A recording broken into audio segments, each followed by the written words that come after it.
ఈ పాపాత్మురాలు తన పాపాలను యేసయ్య ఎదుట ఒప్పుకుంది అనే దానికి ఒక పని అక్కడ కనబడుతుంది. ఆమె చేసిన పని కన్నీరు కాడుస్తూ తల వెంట్రుకలతో ఆయన పాదాలు తుడుస్తూ ఉంటాయి.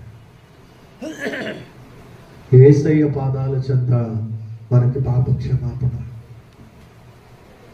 సామెతలు 28:13 అతిక్రమములను దాచిపెట్టేవాడు వర్ధిల్లడు, వాటిని ఒప్పుకొని విడిచిపెట్టేవాడే కనికరం పొందుతాడు. దేవుడు నిన్ను కనికరించి నీ పాపాల నుంచి విడిపించాలి అంటే ఆయన ఎదుట నీవు ఒప్పుకోవాలి. పాపాలు ఒప్పుకున్నవాడు నరకంలో లేడు, పాపాలు కప్పుకున్నవాడు పరలోకంలో లేడు. అర్థమవుతుందా? పాపాలు ఒప్పుకున్నవాడు నరకంలో లేడు, ఎందుకంటే ఒప్పుకున్నాడు కాబట్టి అతడు పరలోకానికి వెళ్తున్నాడు. పాపాలు కప్పుకున్నవాడు పరలోకానికి వెళ్ళడు, నరకానికి వెళ్తున్నాడు.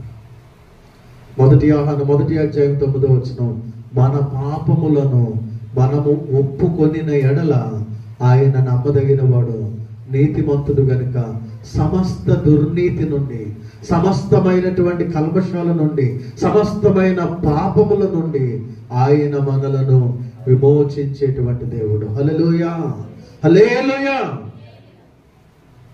మన పాపాలు ఒప్పుకోవాలి, పాపములోనే జీవించొద్దు ప్రియ దేవుని బిడ్డ.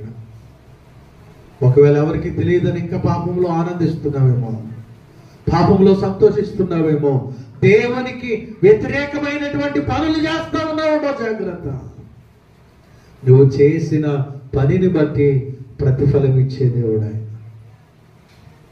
మంచి పనులైతే మంచి ప్రతిఫలం వస్తుంది, చెడ్డ పనులైతే ఆయన ఉగ్రత, ఆయన శిక్ష నీ మీదకి వస్తుంది అనే విషయాన్ని మర్చిపోవద్దని దైవజనుడిగా జ్ఞాపకం